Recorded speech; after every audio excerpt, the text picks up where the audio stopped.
Saúdo a todos com a graça do nosso Senhor Jesus Cristo. Que Deus alcance você onde você estiver neste momento. Daremos hoje continuidade à nossa série do mês Diálogos com o Pai. O tema de nossa mensagem é um diálogo sobre comunhão. Quando falamos de diálogos com o Pai, estamos falando de orações dirigidas ao Pai. Iremos refletir a partir da oração de Jesus, registrada no Evangelho de João, no capítulo 17. Este diálogo com o Pai marca o fim dos conselhos de despedida que Jesus iniciou no cenáculo, naquele momento da história que nós conhecemos como lava-pés, e que continuou entregando-os aos seus discípulos a caminho do Getsêmani. Esta é a última oração que Jesus faz junto com seus discípulos. E esta oração de Cristo é a mais longa registrada por seus discípulos. Nela Jesus pede ao Pai para ser glorificado, ora para que o Pai guarde do maligno a todos que creram nele e também a todos que vierem a crer nele. E ora insistentemente pela unidade da igreja, pela comunhão da igreja. Não iremos ler toda a oração, apenas eu vou destacar os versos aonde Jesus faz então o pedido insistente pela unidade de seu povo, o que nos mostra o quanto a comunhão de sua comunidade é importante para ele. Então eu quero convidar vocês a me acompanharem na leitura de João, capítulo 17, do verso 20 ao verso 23. Diz assim: minha oração não é apenas por eles, rogo também por aqueles que crerão em mim, por meio da mensagem deles, para que todos sejam um. Pai, como tu estás em mim e eu em ti, que eles também estejam em nós, para que o mundo creia que tu me enviaste. Dê-lhes a glória que me deste, para que eles sejam um, assim como nós somos um, eu neles e tu em mim. Que eles sejam levados à plena unidade, para que o mundo saiba que tu me enviaste e os amastes como igualmente me amaste. Amém? Diante a ênfase de Jesus na unidade, é indiscutível sua preocupação com a comunhão dos irmãos.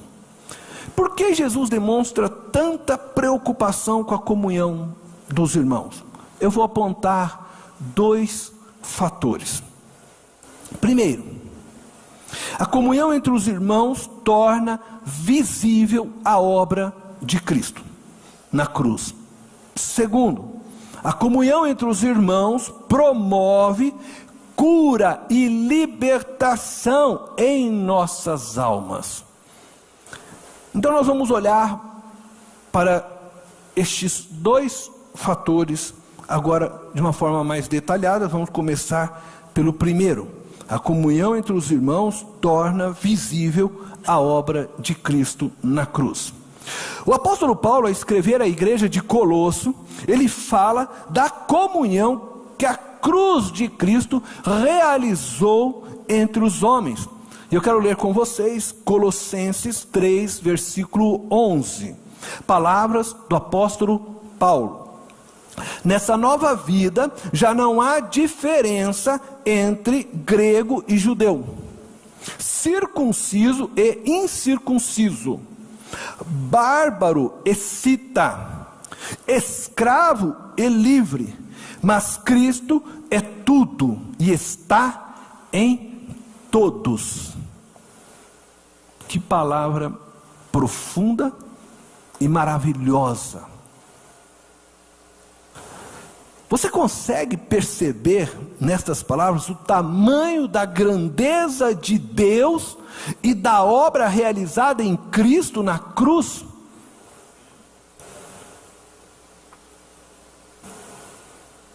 Talvez você não tenha percebido ainda. Se você não conseguiu perceber, eu vou tentar te ajudar. Paulo está dizendo que os povos distintos, muito diferentes, como os gregos e os judeus, se tornaram um por meio de Cristo.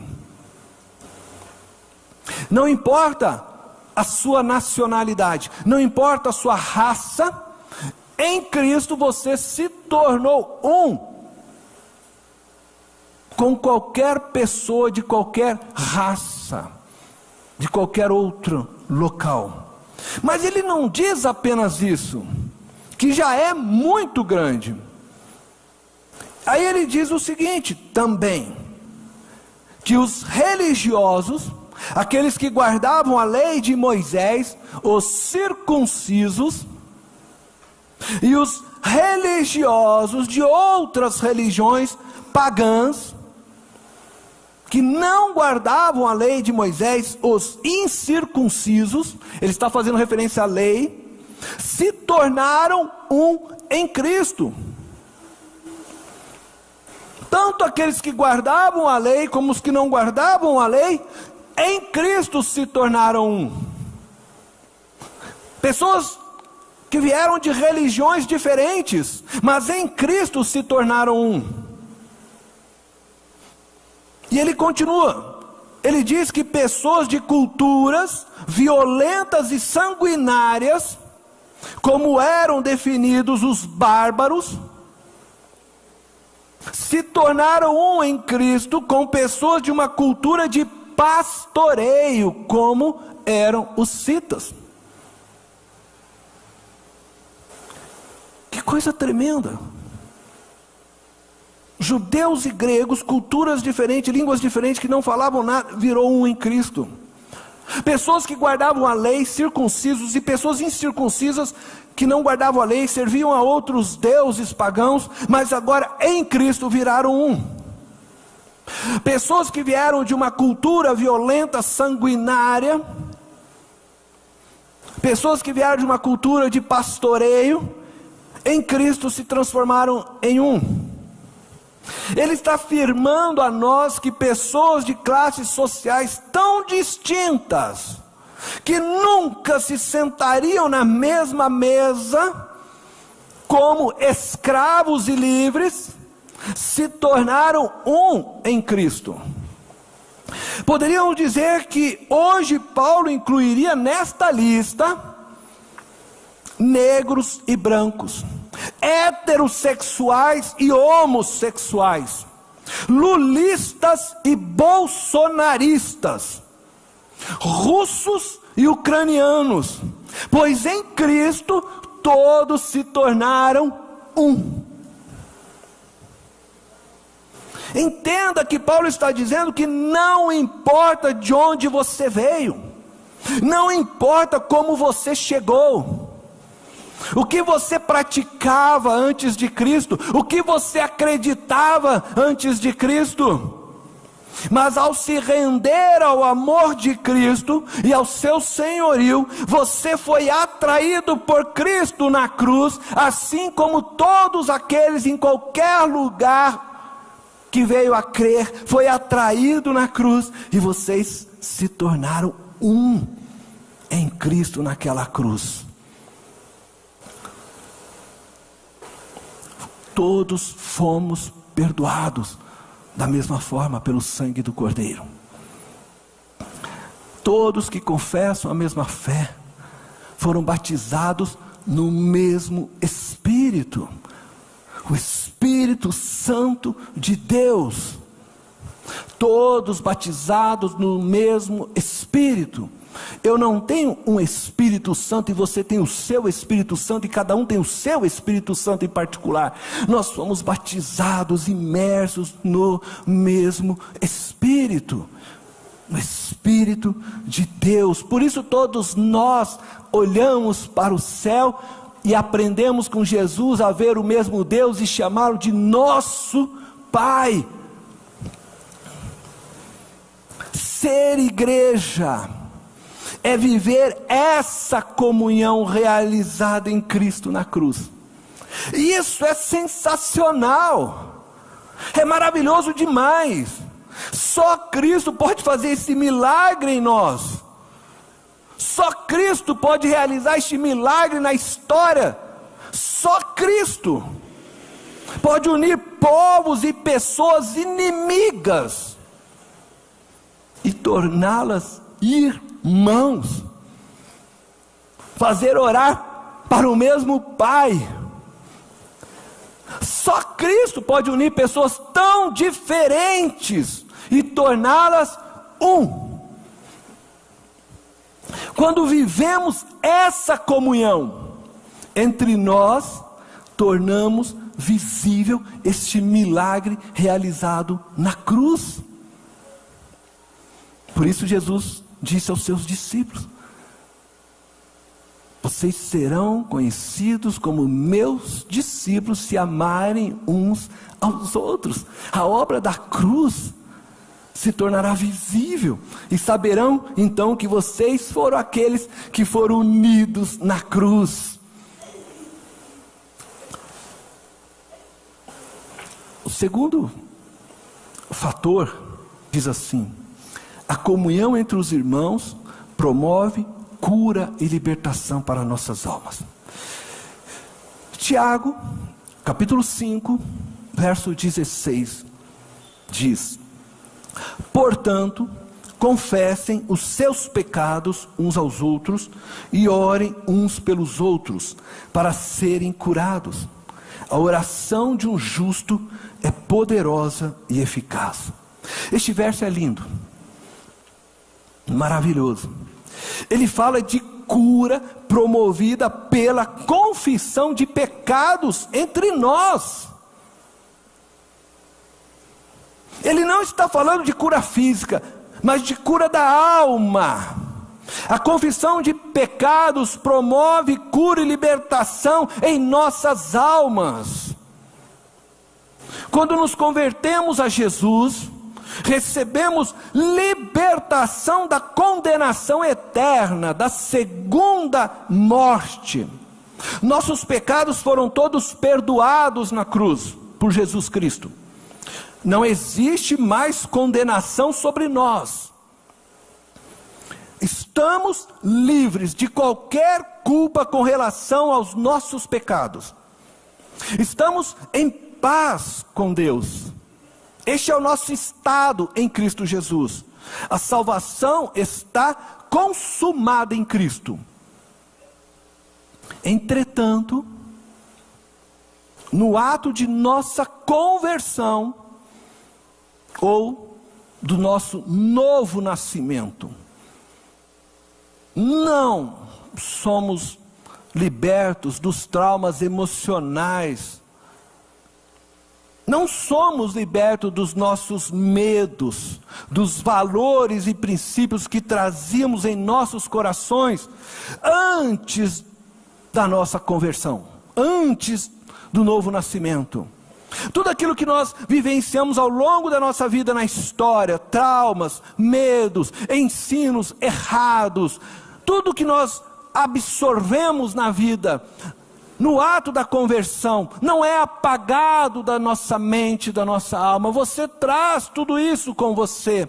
Você é livre do pecado, você é livre da condenação do pecado, mas você continua sendo você. E você traz tudo isso. Entretanto, nós precisamos sim que estas coisas sejam curadas em nós. Nós precisamos nos libertar destes traumas que trazemos, dos medos, dos princípios e dos valores errados que nós aprendemos durante o nosso desenvolvimento, durante a nossa vida antes de Cristo.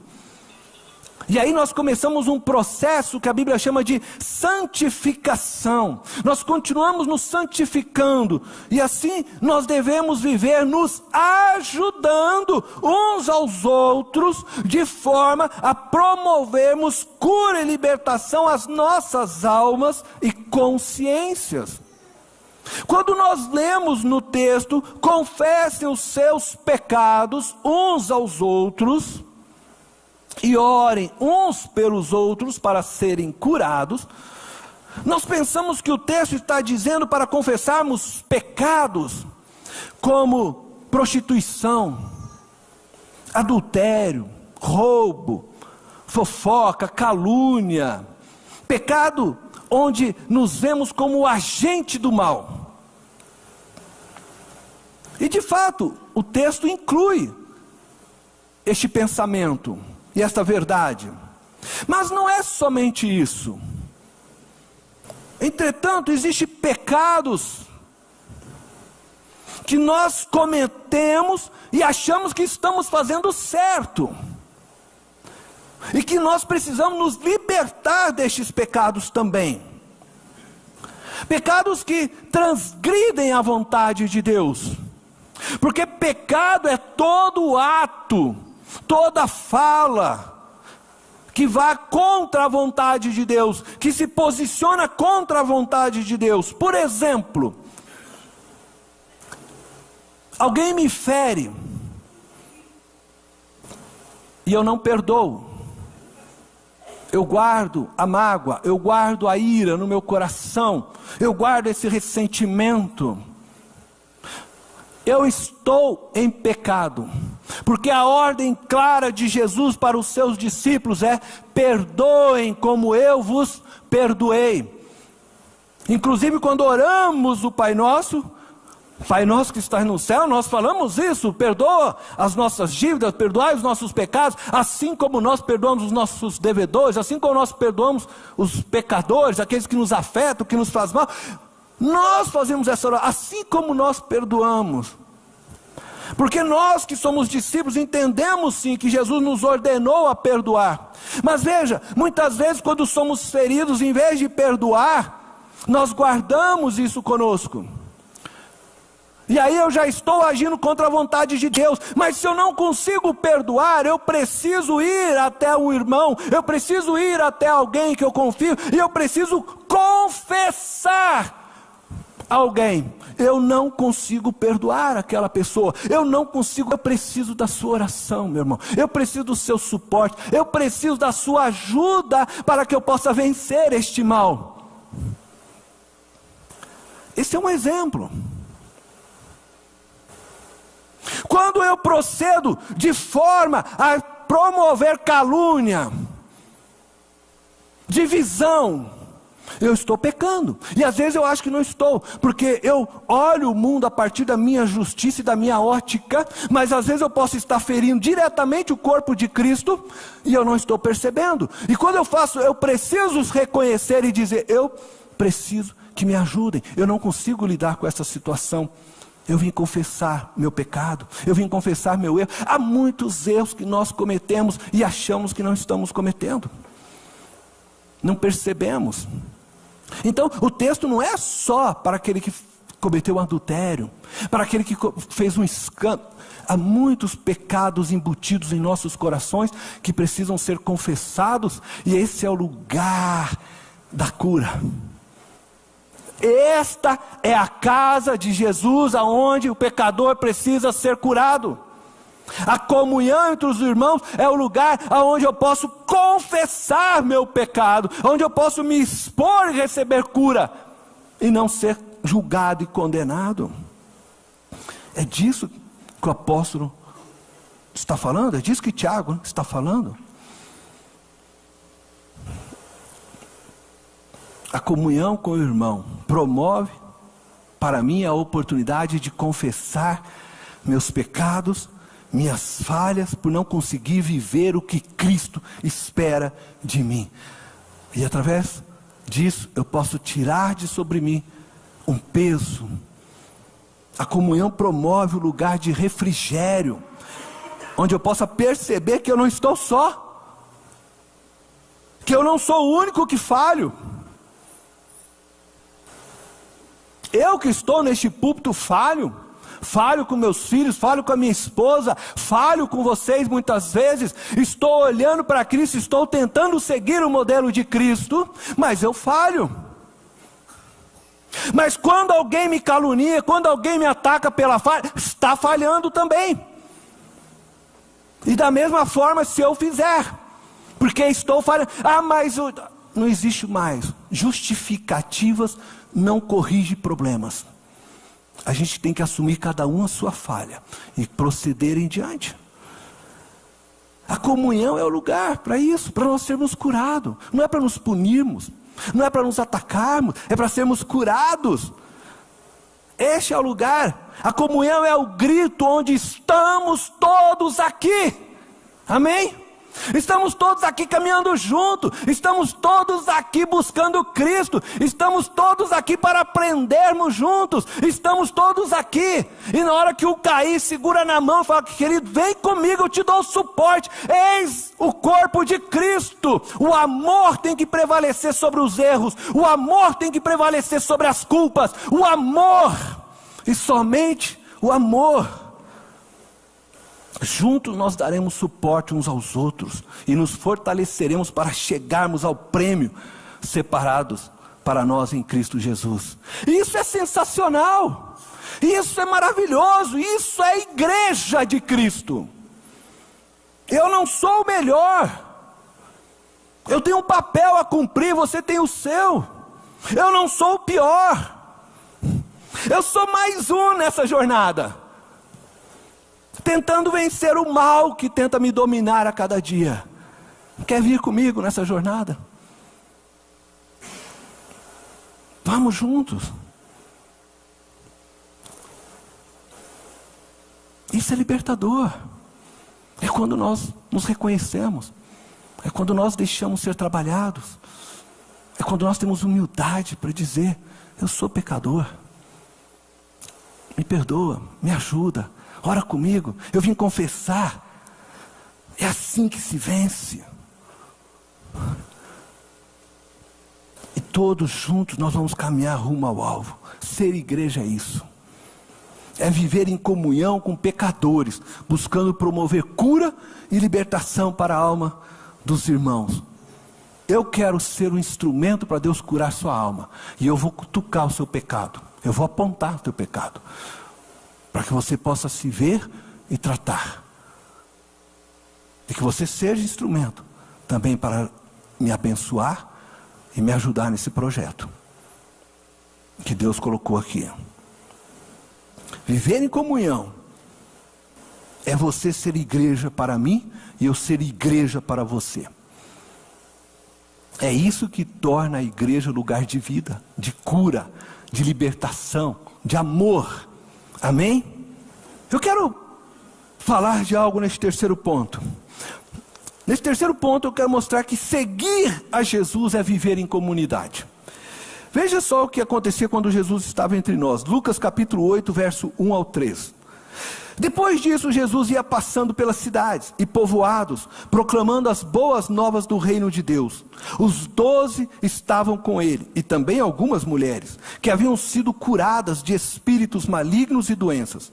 Maria, chamada Madalena, de quem haviam saído 7 demônios. Joana, mulher de Cusa, administrador da casa de Herodes. Susana e muitas outras. Essas mulheres ajudavam a sustentá-los com os seus bens. Logo no início do ministério de Jesus, Jesus chamou 12 homens para andar com ele, dando início então à sua pequena comunidade. E não demorou muito, como nós vemos, algumas mulheres se uniram a essa comunidade. Aonde Jesus ia, essa comunidade ia. Então aonde Jesus se direcionava, os 12 homens e aquelas mulheres iam atrás.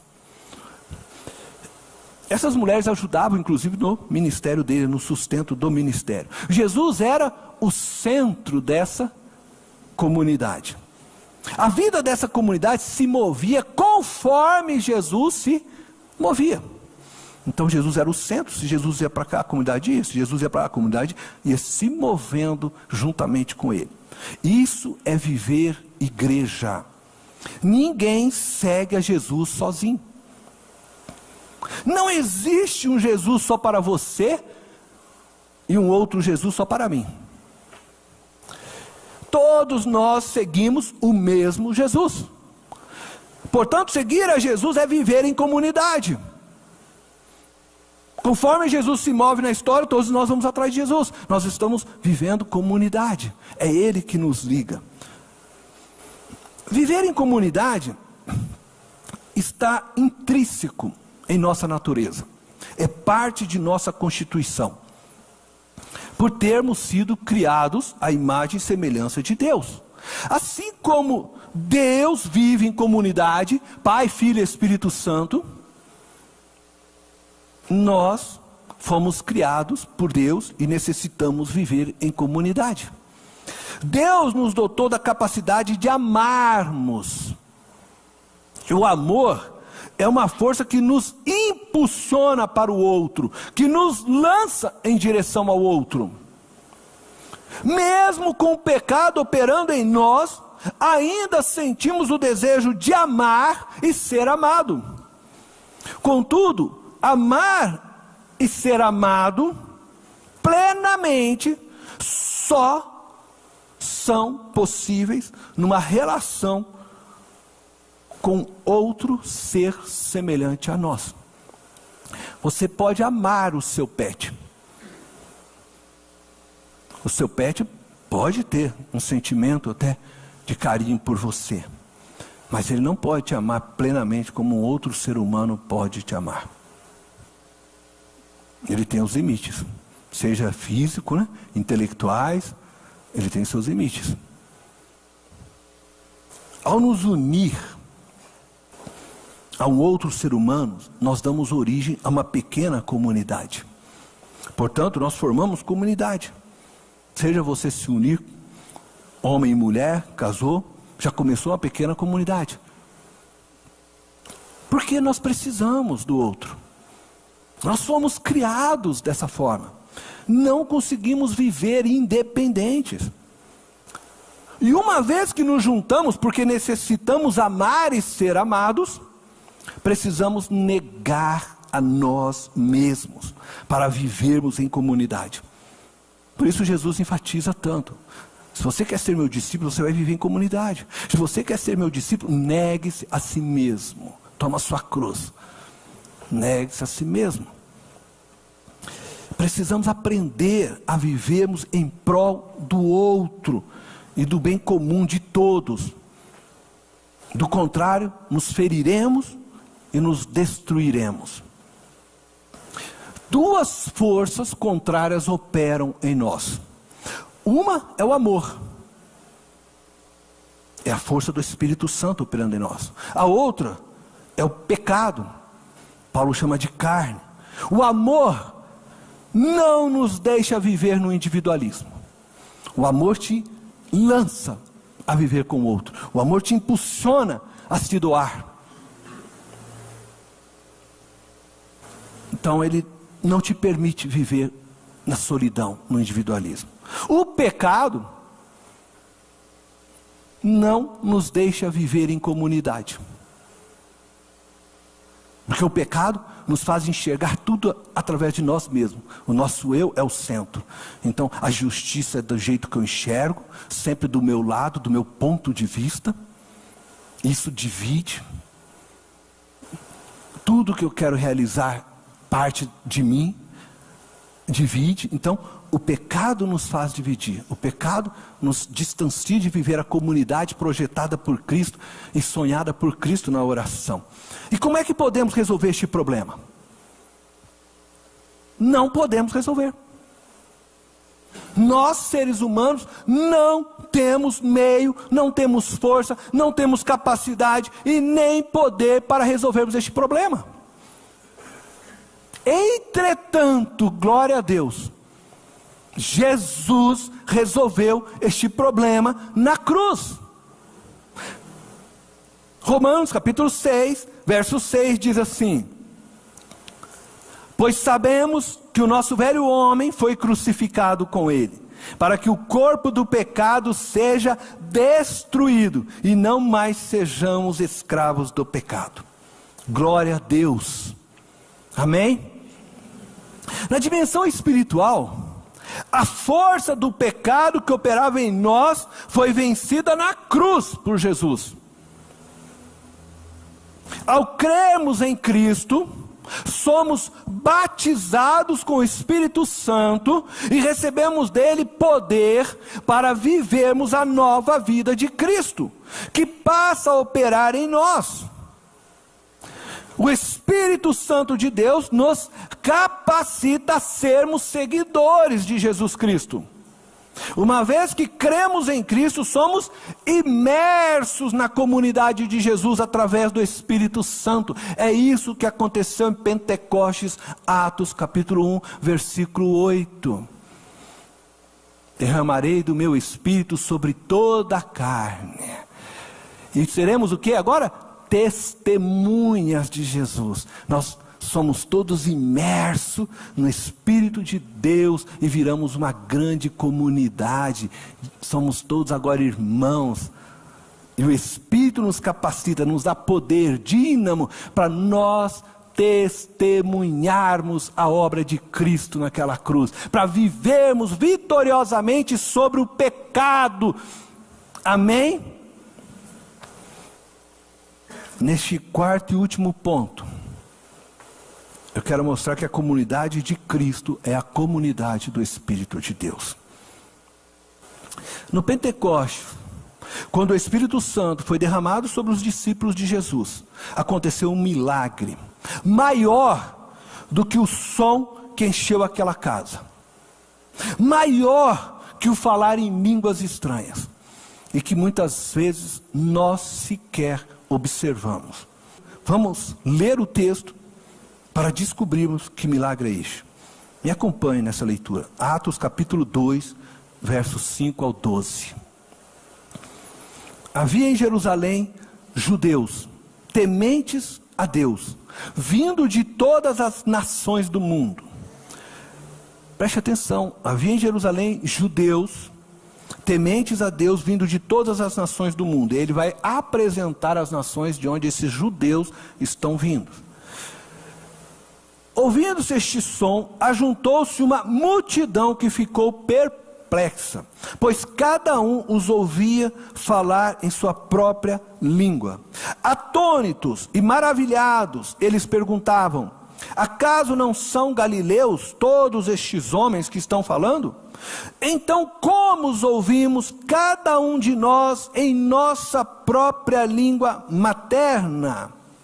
Partos, medos e elamitas, habitantes da Mesopotâmia, Judéia e Capadócia, Ponto e da província da Ásia, Frígia e Panfilha, Egito e das partes da Líbia próximas a Cirene, visitantes vindos de Roma, tanto judeus, agora preste atenção, como convertidos ao judaísmo. Então, estava nesse dia lá diversos judeus vindo das mais diversas regiões, conforme nós vemos. Mas não eram somente judeus, havia entre eles convertidos ao judaísmo, isto é, não judeus que abraçaram o judaísmo na sua fé e que agora estavam lá também com eles. Cretenses e árabes, nós os ouvimos declarar as maravilhas de Deus em nossa própria língua. Atônitos e perplexos, todos perguntavam uns aos outros: que significa isto? Que coisa tremenda! o que o Espírito Santo fez neste lugar. A comunidade de Jesus Cristo, ela girava em torno dele e se movia conforme ele se movia na história. Após a sua morte e ressurreição, a comunidade de Cristo passou a ser a comunidade do Espírito de Deus. Estes versos que nós lemos de Atos, registram então o cumprimento da promessa do Pai, que enviaria o seu Espírito sobre todos os povos, sobre toda a terra. O Espírito veio para nos apontar Jesus como nosso Salvador e nos capacitar a vivermos hoje a unidade que na cruz Jesus realizou. Estes versos iniciais do derramamento do Espírito nos mostram que a unidade, a comunhão entre nós, e preste muita atenção no que eu vou afirmar agora aqui. E eu vou dizer novamente, estes versos iniciais do derramamento do Espírito nos mostram que a unidade, a comunhão entre nós, não é estabelecida por nossas afinidades com os outros, mas pelo poder do Espírito de Deus que opera em nós. Diversos judeus das mais diversas regiões e prosélitos, aqueles que abraçaram a fé judaica, pessoas que não falavam a mesma língua, que não foram educadas na mesma cultura, que nunca haviam se visto, que nunca se imaginaram sentar na mesma mesa, estavam todas atônitas e perplexas, ouvindo a mesma mensagem, cada um na sua língua materna. Algumas dessas pessoas nós podemos aqui identificar, eram pescadores, outros comerciantes, outros eram pastores, outros cobradores de impostos, funcionários públicos, outros soldados. Ali estava uma multidão que não tinham nada de afinidade uns com os outros. Contudo, um milagre extraordinário aconteceu, que os tornou uma comunidade. E eles passaram a viver em torno agora de algo comum, conforme a gente lê em Atos capítulo 2, do verso 41 ao 44. O Espírito Santo desceu ali, transformou essas pessoas todas em uma unidade. Que coisa tremenda. Nunca tiveram afinidade, nunca se viram, nunca se olharam, não falavam a mesma língua. Mas olha o que diz que acontece em seguida. Verso 41, diz assim: os que aceitaram a mensagem foram batizados, e naquele dia houve um acréscimo de cerca de 3.000 pessoas. Eles se dedicavam ao ensino dos apóstolos, e à comunhão, ao partir do pão, e às orações. Todos estavam cheios de temor, e muitas maravilhas e sinais eram feitos pelos apóstolos. Todos os que criam mantinham-se unidos e tinham tudo em comum. Todos os que criam mantinham-se unidos e tinham tudo em comum. Só o Espírito Santo de Deus pode fazer isso. Esse é o grande milagre. Não é o falar em línguas estranhas, não é o som impetuoso que entrou naquele lugar, mas é pegar pessoas diferentes, de raças diferentes, culturas diferentes, línguas diferentes, e de repente essas pessoas se olharem e se apaixonarem umas pelas outras, e se amarem e viverem de uma maneira tal que tinham tudo em comum e mantinham-se unidas. Isso é maravilhoso demais. Muitas dessas pessoas eram de terras distantes, mas parece que eles fizeram, sabe o quê? Venderam tudo e passaram a viver em plena união uns com os outros. É isso que o texto está falando.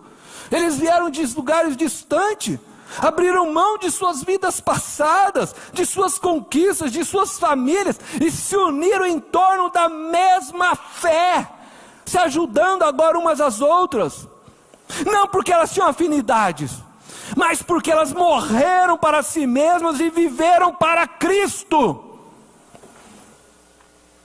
O que as unia era o Espírito de Deus. Esse é o milagre que não acontece em nossos dias, e que nós precisamos orar, clamar.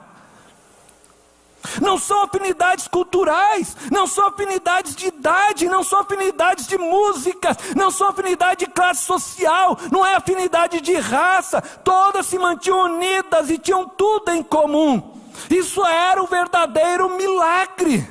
Isso é a igreja de Cristo. Essa é a igreja que você precisa sonhar. Essa é a igreja que nós temos que sonhar. Isso é o Espírito Santo que faz. É conversão genuína. Amém? O amor entre eles era algo impressionante, de forma que muitos se achegavam, diz o texto depois, e se uniam por causa do testemunho deles, como corpo de Cristo. Não era questão de testemunho individual, era um testemunho de vida, um povo que se amava. Como podia aquilo? Como pessoas tão diferentes, de lugares tão diferentes, que nem se conheciam, nem se falam, agora estão todos tão unidos. É Espírito Santo de Deus. O Espírito Santo os uniu, e o testemunho deles começou a se espalhar por todo aquele lugar. Eu amo as palavras que Lucas registrou em Atos 4:32, da experiência deles. Diz assim, olha, da multidão dos que creram, uma era a mente, e o coração. Ninguém considerava unicamente sua coisa alguma que possuísse, mas compartilhavam tudo o que tinham. Essa foi uma igreja que se converteu para Cristo. Uma somente, porque todos seguiam o que Cristo ensinou e falou. Um só coração, porque todos amavam a Cristo e não importava o resto. Todos estavam na cruz pregados para viver essa comunidade de Cristo.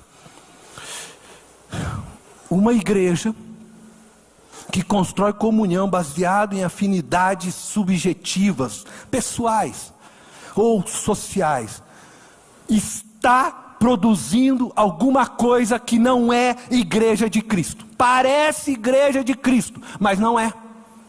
Uma igreja que faz isso está ensinando as pessoas somente a conviverem com aqueles que são parecidos com elas. Não são ensinadas a amar aqueles que pensam diferentes, a conviver com aqueles que estão em classes sociais diferentes, que estão em estágios da vida diferentes. Uma igreja que faz isso está trabalhando pela polarização de ideias, está fundamentando o distanciamento e a existência de grupos diferentes dentro de uma igreja, dentro de um templo. Estão construindo não a igreja de Cristo, mas uma diversidade de grupos que se reúnem em um lugar que eles chamam de igreja. Os fariseus tinham comunhão somente com aqueles que o amavam, que o aceitavam. Nós estamos construindo uma igreja baseada nos princípios dos fariseus? Não. Nós queremos ser uma comunidade unida pelo Espírito Santo, onde cada um de nós sejamos uma expressão do amor de Deus. Nossa comunhão não pode ser somente com aqueles que têm o mesmo carro que o nosso, somente com aqueles que torcem para o mesmo time que o nosso, somente com aquele que tem a mesma ideologia política que a nossa, somente com aqueles que nos trata com honra. Jesus disse isso, os fariseus fazem isso. Esse modelo de comunhão não exige de nós negação alguma, doação alguma da nossa parte de amor.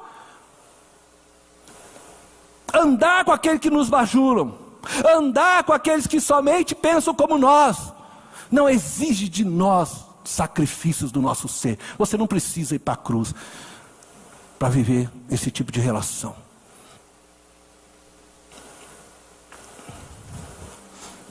A comunhão da igreja de Jesus Cristo, ela é construída pelo Espírito Santo de Deus, e não por afinidades de dons, de ideias, de sentimentos, de raças, de classes sociais, de ideologias políticas. Ela é construída de forma milagrosa, e unicamente pelo poder do Espírito de Deus. Ela é construída por aqueles que verdadeiramente nasceram de Deus, e que olha para o outro e sabe que o outro é o objeto do amor de Deus, e que faz tudo para que o outro veja Deus em si mesmo, ainda que tenha que se sacrificar numa cruz, porque Cristo fez isso por mim e fez por você, para que você pudesse entender o amor dele por você. Carregou os nossos pecados. A comunhão do Espírito é construída por aqueles que optaram escolher pessoas e não ideias, não instituições religiosas e não poder. A comunhão do Espírito é construída por mim e por você, quando trabalhamos visando o bem do outro e não o nosso, quando escolhemos fazer o bem para os nossos irmãos e não para nós mesmos. Ao negarmos a nós mesmos em busca do bem maior do corpo de Cristo, então nós fortalecemos a comunhão e tornamos visível o amor de Cristo em nós. A comunhão do Espírito é construída em nossas ações terapêuticas, quando nos dispomos a levarmos as cargas uns dos outros, a nos tornarmos uma igreja para o outro, um lugar de refrigério, onde o pecador e o ferido possam encontrar suporte e não julgamento para continuar sua jornada de fé. A comunhão entre nós deve ser o lugar onde o amor e o perdão extrapolam os erros e as culpas dos outros. E eu quero concluir apresentando então um exemplo bíblico de como o Espírito de Deus nos cura e nos transforma, quando conscientemente decidimos seguir a Cristo e negarmos a nós mesmos, para que então a comunhão do Espírito exalte o nome de Cristo Jesus, nosso Senhor e Salvador. Onésimo e Filemão, dois homens opostos em tudo. Um era escravo, fugitivo. O outro era o seu senhor. Um era oprimido, o outro era o seu opressor. Um era homem de nenhuma posse, nem de sua própria vida. O outro era de muitas posses, incluindo a vida de Onésimo. Um, certamente, era sem cultura alguma, um escravo. O outro, um homem culto, um homem rico de posses. Nos dias de Onésimo e Filemão, um escravo jamais poderia tomar assento na mesa do seu senhor. Contudo, Onésimo, o escravo, por um milagre do Espírito, passa a chamar Filemão, o seu senhor, o seu opressor, de irmão. Esse é o milagre que só o Espírito Santo pode fazer. Eu imagino, eu quero que você navegue comigo agora aqui. Eu imagino Onésimo chegando com a carta que o apóstolo Paulo deu a ele, para entregar a Filemão, o seu senhor. Onésimo, escravo fugitivo, voltando agora para o seu senhor com uma carta que o apóstolo Paulo lhe havia dado. Filemão pega a carta, abre aquela carta, ele lê a carta. Eu imagino que ele respira, deixa o Espírito Santo tocar, olha para Onésimo e o abraça. E o abraça. O perdoa por ter fugido. E eu imagino que ele chora de felicidade, ao mesmo tempo que o seu choro tem por trás um sentimento de vergonha e de culpa, De tal forma que eu penso que ele, abraçado a Onésimo, ele é capaz de pedir agora perdão para aquele que era escravo. E lhe dizer: me perdoa, irmão, porque ao longo da minha vida eu não te tratei como um ser humano. Não te valorizei como pessoa. Algo que só o Espírito Santo de Deus pode fazer. Aí, o Onésimo, que estava talvez ali abraçado, sem graça, sem saber exatamente o que fazer, tocado agora também pelo mesmo Espírito, estende as suas mãos e abraça aquele que era o seu opressor, que o mantinha como escravo, e por isso ele fugiu.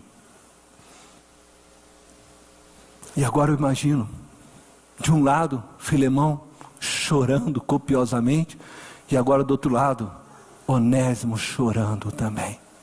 E Onésimo então diz: eu te perdoo, meu irmão, não te importa mais o passado, tudo se fez novo, e eu quero te pedir perdão, porque enquanto teu servo, eu fugi, enquanto teu servo eu lhe causei prejuízos, muitas vezes lhe fui grosso, mal educado, quebrei aquilo que você mandou fazer, porque eu estava ferido, e agora eu te peço perdão.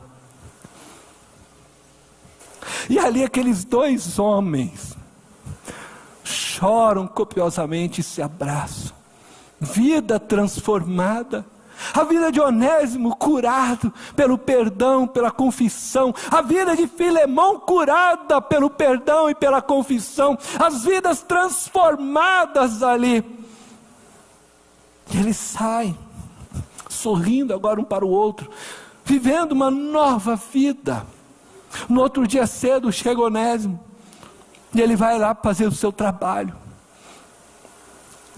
Termina o dia, como um escravo que já não estava mais acostumado a nada a receber, está indo embora. Filemão: Onésimo, vem aqui. O que foi, filho? Vem aqui, eu quero te pagar o seu trabalho desse dia. Vidas são curadas e transformadas quando o Espírito Santo faz, e quando você deixa Ele fazer. Deixa Ele te tocar, deixa Ele falar com você, deixa Ele ministrar, deixa Ele curar. Filemão paga Onésimo, e aí Onésimo agradece mais uma vez por aquilo que ele não esperava. Está saindo. Filemão: espera, minha esposa preparou hoje um cordeiro, vem sentar à mesa comigo. Só Deus faz uma coisa dessa, só o Espírito Santo de Deus faz isso. Será que o Espírito de Deus não está entre nós? Será que o Espírito de Deus não está contigo? Será que você não se converte, meu irmão? Até quando? Até quando nós vamos sofrer e chorar? Até quando você vai deixar a sua vida ser assim? Confessa o teu pecado. Para de jogar culpa para o outro. Olha os teus erros, tudo que você fez de tanto implantado, colhido. Fala: Deus, eu quero plantar coisas novas a partir de hoje. Eu quero viver essa comunhão do Espírito milagrosa que cura. Eu quero olhar para o outro e falar: você é um comigo, não importa mais.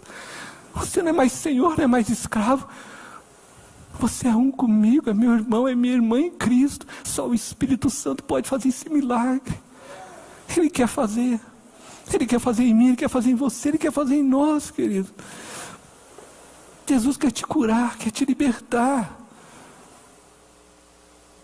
Chega de ficar vivendo 20 anos, 30 anos, 40 anos na igreja, cometendo os mesmos erros, vivendo as mesmas historinhas. Chega. Ouça a voz do Espírito. É preciso viver a comunidade do Espírito. As igrejas de hoje estão fazendo comunidade de homens. Elas escolhem quem você... esse aqui, ele é um administrador. Vem fazer parte desse grupo dele que é só de administrador. Não ensina você a amar o escravo. Não ensina você a amar aquele que não tem o bolo na casa para poder te dar. Não ensina. Não, cada um vai vivendo com os seus. Vamos nos ajustar. Eu gosto só de hino, então a gente fica só o grupinho do hino. Eu gosto só de canto, a gente faz só o grupinho de canto. Que igreja é essa? Que igreja? Essa não é a igreja do Espírito. Falavam línguas diferentes, tinham culturas diferentes, ninguém sabia quem era quem, mas se amavam e tinham tudo em comum, porque era o Espírito Santo que fez esse milagre. Esse é o milagre que nós precisamos, esse é o milagre que Deus quer fazer. Isso é a comunidade. É aqui que Deus cura, é aqui que Deus liberta. É neste lugar, é nesta casa, é neste meio. Venha ser curado. Venha fazer parte da comunidade de Jesus. Feche os teus olhos. Deixe o Espírito Santo construir pontes na sua vida. Abra a mão de sua vida. Nós vamos cantar novamente aquele cântico. Deixe que o Espírito de Deus toque no profundo do seu coração. Deixe Ele falar tudo aquilo que eu não consegui falar para você hoje. Mas deixe Ele falar, deixe Ele ministrar. Larga o passado. Irmão, só o Espírito pode fazer o milagre na sua vida. Abra agora seu coração para Ele. Esqueça tudo que está aqui. Esqueça. Esqueça as pessoas que estão aqui. Esqueça. Ouça o que o Espírito está falando para você agora.